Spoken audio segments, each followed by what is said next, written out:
Hello everyone, welcome to our Let's Play series of Shadowrun Dragonfall. I'm Colonel RPG as usual, and I'm very happy that you chose to join me today as I flush the buffer of all the data taps outside. As you are resetting the data tap, you notice that someone has duct taped a small homemade receiver to the system. An earplug dangles from the receiver.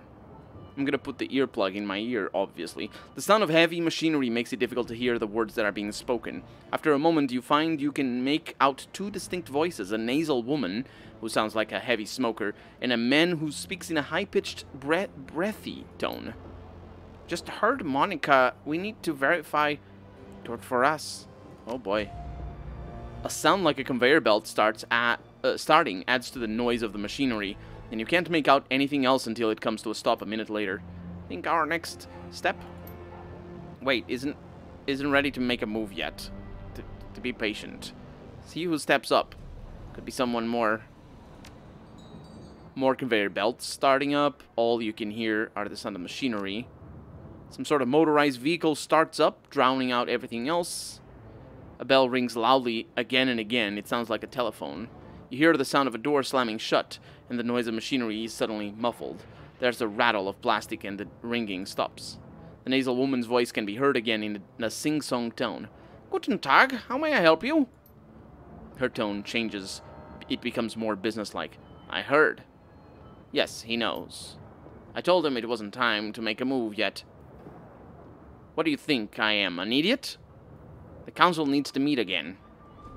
I know. Getting everyone in the same room is challenging. Getting them to agree on a course of action is going to be even more challenging. From my perspective, the Cruise Bazaar was only stable because of her. If she really is out of the way, well, we'll see, won't we? Yeah, I know. What can I say? Things go slow in the flux sometimes. You hear the sound of a door opening again, and the cacophony of machinery fills the line. You can't make out anything more. Well. I wonder who this woman could be. Or the man that we heard. What is that?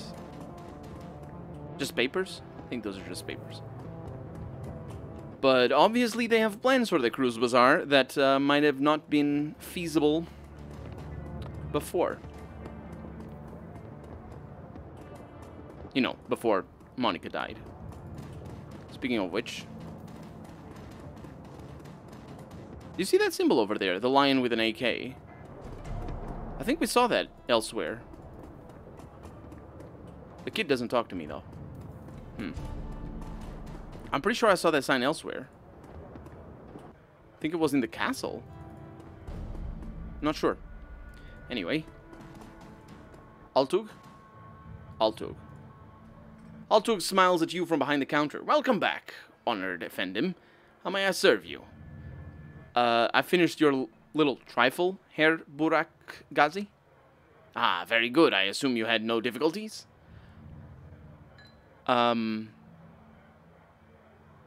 So those taps are a public service, is that it?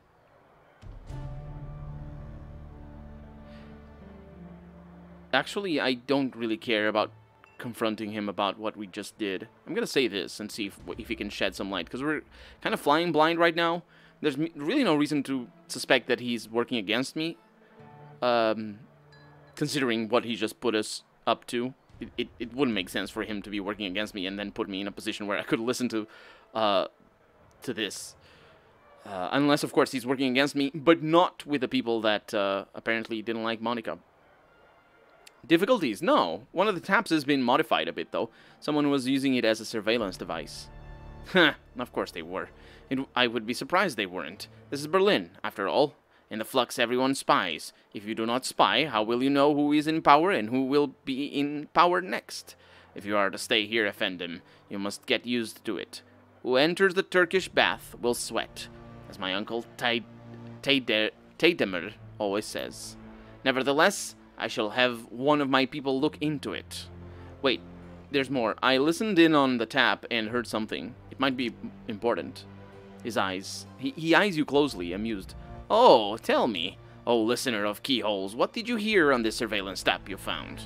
Yeah, I couldn't make out much. A nasal woman? Yeah, a woman with a nasally voice and a high-pitched men, I suppose. They seemed pleased Monica was out of the picture. The Turk's face falls. She's an expression, I think. News travels fast in Berlin. Those two are known to me. Is there more? Yeah, the woman got a call. She talked about a council meeting tonight to decide if they should make a move. Then she was drowned out by heavy machinery. He nods grimly. Most excellent. It is indeed fortuitous that you discovered this information, though it is not unexpected. I'll have one of my people attend this council meeting and report back. Yeah, I'm very interested in this, so let me know what happens.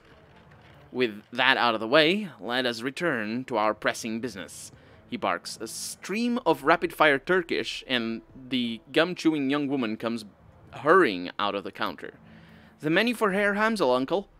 Kami hands you a folded piece of paper. Inside is a memory stick. Please extend my consolations to him. The death of Fräulein Schaffer must have hit him hard. I actually don't know what that is. Was Monica Schaffer? And Fräulein is, like, Miss or something? Burak Ghazi gives Kami a small nod, and she hurries out of the room. When she's gone, he returns his attention to you. Please express my condolences as well. I only just heard the news. Monica was an important part of this community. He frowns. Few know how important. The memory stick Kami just handed you should contain all the information Herr Hamsel requires from our chef in the field. Should you require my services in the future, you know where to find me. Until then, good day. Can I actually find you again? No. I mean, I can. There's no more conversations to be had there. So, let's read about what we got. So, I need to take the memory stick to Hamsel. And that's just the mission items. The pay data should be in a computer, though, right? Isn't that like a network or something? Like an internet place, like the dark web or something, that where you can sell that sort of stuff. I thought there was. At least I think that's how it works in Hong Kong.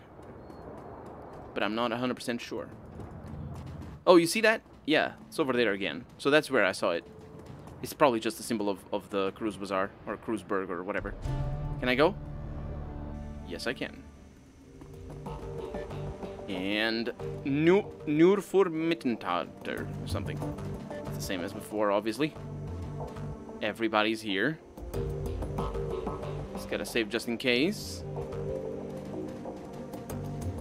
I have my stash. Nobody's here, though.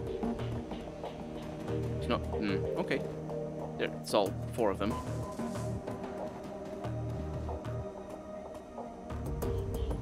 I got nothing more to say, boss. If I can find the key to close that. Okay, so they have the same dialogue.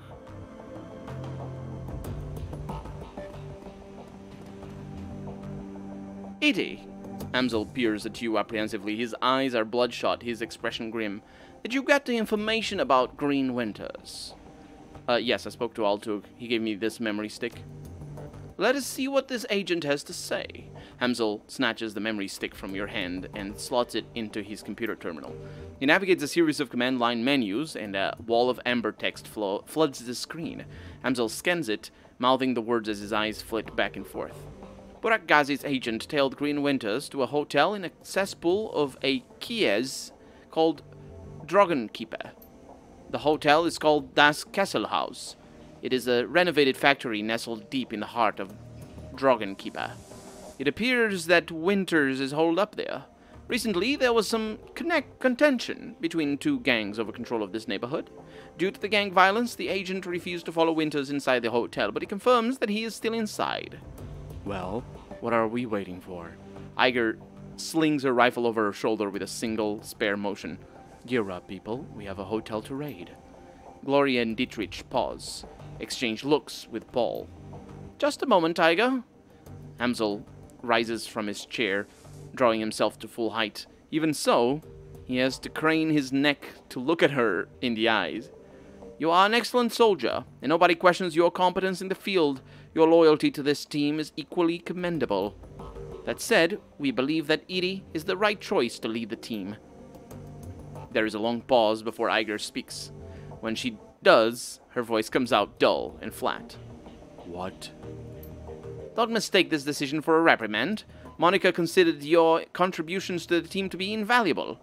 But we all know that she wasn't comfortable putting a soldier in charge. Iger speaks through clenched teeth. Her words are measured, but her expression is livid. This is unbelievable. You want to put the rookie in charge? Again. She shakes her head. Don't you people learn from your mistakes? It is the reason we're still alive, Iger, says Glory. He kept us together. He led us out of there in one piece. Making him your golden boy. She sounds tired, resigned, but above all disappointed. This is more of your flux state idiocy at work, isn't it? Dietrich reaches out, puts his hands on her shoulder, or his hand on her shoulder. It's what Monica believed in. Iger's voice tightens. For a moment her control slips and her face contorts in grief. Yeah, and look where that got her. She straightens to her full height. Let me give you a piece of advice. In the field, only two things matter.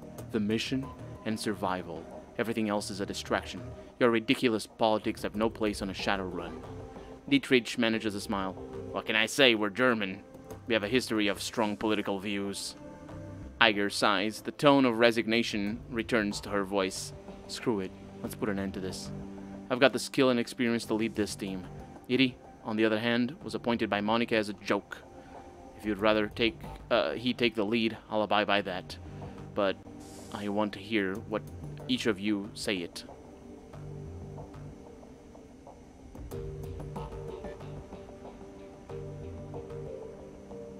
I've no quarrel with you, Iger. I'll do as the group wishes. You stay out of this. She stabs an armored finger into your chest. Hard. The moment she raises her hand to you, Dante's ears lay back and he lets out a low growl. Reflexively, she takes a half step back. I think we have heard what Dante has to say. As for my part, Edie saved our lives back there. You may not believe it, but he did. The way I see it, that means I follow his lead a while longer. Glory's voice is uncharacteristically gentle. I trust in Monica's judgment. Therefore, I trust in Edie's judgment. The discussion is finished, Iga. Amsel speaks softly, but his tone is firm. Edie will take Monica's place as the leader of this team. It's kind of complicated how I would react. I haven't read all the options yet. But in a situation like this, I think I would prioritize appeasing Iger. I don't think... It is possible that people use... Like, this is a very... what she's doing right there, and the position that she's in, can be a very strong manipulative technique. Or manipulation technique where you basically gain power inside a team by being the one to speak out. Especially if you understand that the one in power prioritizes what you have to say to try to appease you more than the others. So you can use that to your advantage. I don't think that's what she's doing at all. Also because writing a character to do that while allowing the player to take multiple options in a role-playing game, in a computer role-playing game, that's it's kind of complicated to do it like that. To have a character have such a sort of what's the word? Second intentions, I suppose. Anyway, what she's doing what she's saying it on purpose, and she does have the apprehension of me being the rookie and leading the team. So from a pragmatical perspective, I should prioritize her morale over the others. But not forever, obviously. And certainly not if she starts taking advantage of that. So whatever I'm going to say here, I'm going to say based on Iger. So let's see. Monica's death deserves vengeance. I intend to see it done. We're in over our heads, but whatever we stumbled into tonight, I'll see us through it. I'll do whatever it takes to keep this team and Monica's legacy alive. That includes... taking your advice, Iger, so let's go with that, most likely. Running the shadows is simple. Work, survive, get paid. I plan to keep us alive long enough to find a payday at the end of this tunnel. Let's go with this one. I'll do whatever it takes to keep this team and Monica's legacy alive. That includes taking your advice, Iger. Iger gives you a small nod. That's big of you. She looks from Dietrich to Glory to Amsel, finally down at Dante, and then she sighs. I don't agree with this decision, but I will respect it. She nods again, more decisively this time. Edie takes the lead then. Conversation closed. It's time to move on. We need to focus on chasing down Green Winters. Indeed, I have transferred the information that we received from Altuk to the computer terminal in the next room. It used to be Monica's personal workstation, Edie. Now it's yours. Monica kept a variety of notes and dossiers on that machine. I would suggest reviewing her notes when you have the time. Amsel turns his attention away from you and back to his computer screen. Good hunting. I will eagerly await your return. I would suggest driving to Dragonkipe. The roads aren't... I would not suggest driving to Dragonkipe. The roads aren't safe. Taking the U-Bahn would be faster anyway. Yeah, thanks for the tip, Iger. The U-Bahn it is. Iger nods and then turns to check her equipment. The rest of the group disperses in turn. Yeah, so they're taking a fairly stand-back-ish approach anyways, the other members. So, should be fine. It doesn't mean that I don't know where Iger's character is going, basically. You now command a team of Shadowrunners. When traveling to new mission locations, you will be able to choose which members of your team to bring and modify their loadout for the run. When members of your team become permanently incapacitated on a mission, they'll be automatically extracted for emergency medical care. They will be patched up and ready for action the next time you return to your safe house. Avoid this loss of firepower by always carrying some Boom-on trauma kits into the field. These can be purchased at the Street Doc's office in the Cruise Bazaar. Yes. I think I have some of those. Let's have a chat with everybody again. Except not really. Not Dietrich anyway. This isn't the best of times. Interesting, Glory. We've got a job to prepare for, Edie. I don't have any more time to talk. Hit me up after the run if you like. But for now, I need some space. Sounds good. Edie, you should probably be getting ready for your trip to Das Klassenhaus. Kesselhaus. That's the one. Time is short. Yeah, I'd like to ask you about another member of the team. If you have questions about your teammates, I'd recommend checking your mission computer. I know that Monica wrote dossiers on each of them. Amsel's voice is sad. She'd be the best qualified to tell you about their capabilities anyway. I have a question about the Cruise Bazaar. A little slice of heaven, isn't it? What can I tell you about our Kias? Where can I sell pay data found on a run? Check the Shadowlands BBS on your mission computer. Monica, she used the bidding service there to sell valuable data. Okay, that's actually pretty important. I was right in saying that it's done at a computer. I'd like to get your take on some of the other places, other people in the Cruise Bazaar. Very well, where to begin? Samuel Beckenbauer is a good man, perhaps a bit xenophobic, but this is to be expected. He stands up for the right of the goblinoid races, the orcs and the trolls, yes, and they have been more vilified and victimized than any of the other metahuman breeds. What is important is that he is a leader and a healer, and that he helps his people. In the soy calf shop, you will find Jan Goldschmidt. I tell you that you will find him there because he never seems to leave the place. Every time I go there, I go for a coffee, he is there, sipping on soy calf. Beyond that, I cannot say what I think of the man. He is a jovial sack of fat. Perhaps if you speak with him, you can learn something more. Have you any more questions for me, or may I get back to work? I don't know that I do. Yeah, I need to stock up for our next job. Oh, and we can ask about all the things. As luck would have it, there is a variety of individuals within the Cruise Bazaar who can help you with that. Some are even reputable. What are you looking for? Nothing. I explored all the things. Very well. Is there anything else that you need? Or... Amsel shifts his gaze down to the papers on his desk and then looks at you in the eye. He's far too polite to tell you that you're wasting his time, but it doesn't take a genius to figure out what he's thinking. No, I'll let you back to work. Thanks, Paul. Amsel returns his attention to the papers scattered across his desk. Auf Wiedersehen. That's the famous one that I definitely don't know how to say properly. Wiedersehen. Auf Wiedersehen. Is that how it's said? Seeing it written makes it harder. because now you know. Then I know that I'm saying it wrong every time I say Avidasen, because that's definitely not how it is. Anyway, let's go into the computer. Your workstation and mission computer, the command center for your team's operations, and your last link to the memory of Monica Schaefer. Yeah, I was right in saying that Monica is Schaefer, and the other word probably meant miss. Her thoughts and words live on in the machine. At times, it's easy to forget that she's gone.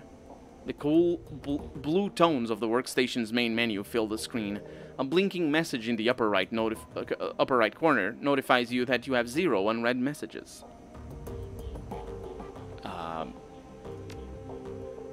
Yeah. Let's read the old messages. There's only one. Is it a forward? It's a video, though. Hello, Ace. The screen flickers to life, and Monica's face appears. Her hands are on her hips, and she's wearing a wry smile. Hey, Ace. If you're reading this, it means that I've either died or stepped down. Hopefully the latter, but probably the former. Not many Shadowrunners make it to retirement age. In any case, I'm sure that you'll do a fine job in the role. If you need anything, talk to Paul. He's a good man, and he knows how important it is to me that you take my place. One last thing, Ace. Iger might cause you some problems. In fact, I think it's a fair bet that she already has.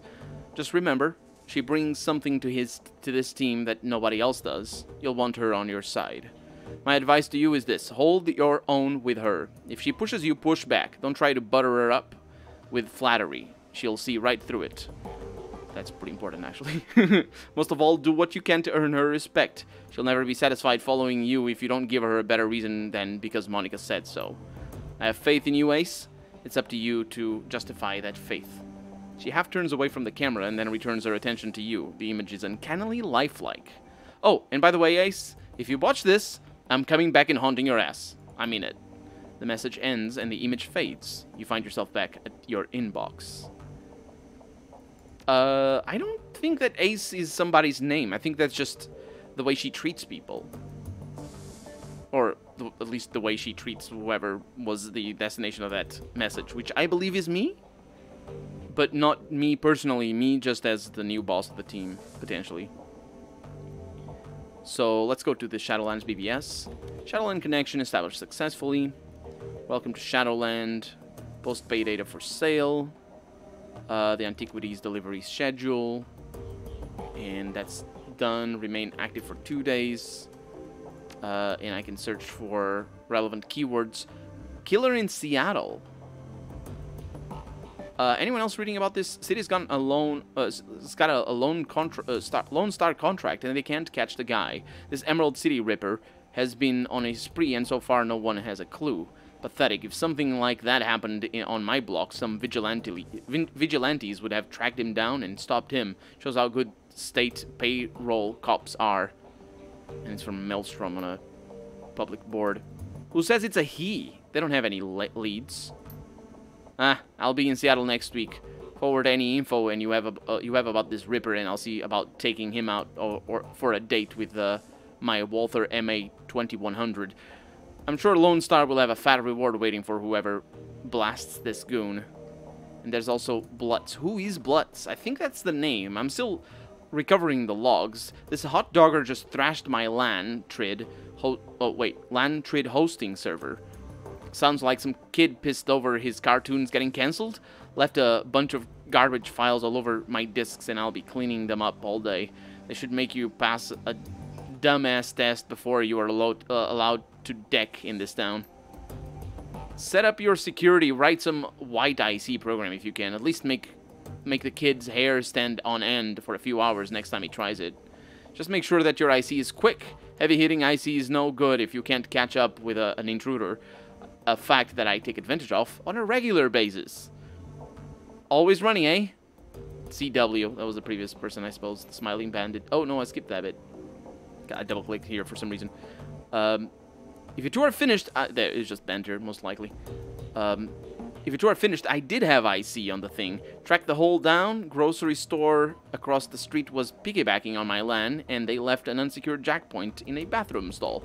Old as hell maintenance jack is in a fuse box, and my security ignored it. Mystery solved.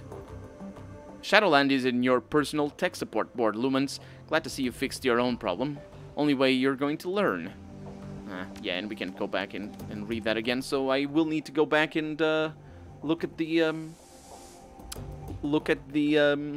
footage so that I can read that bit, although you can do that yourself because it's in the video. But that's it for this episode. I'm Colonel RPG, and this has been Shadowrun Dragonfall. I really hope you've enjoyed it, and if you did, go ahead and leave a comment, like the video if you want to see the next episode come out sooner rather than later, but above all, thank you so much for watching, and I hope I'll see you next episode. Bye-bye.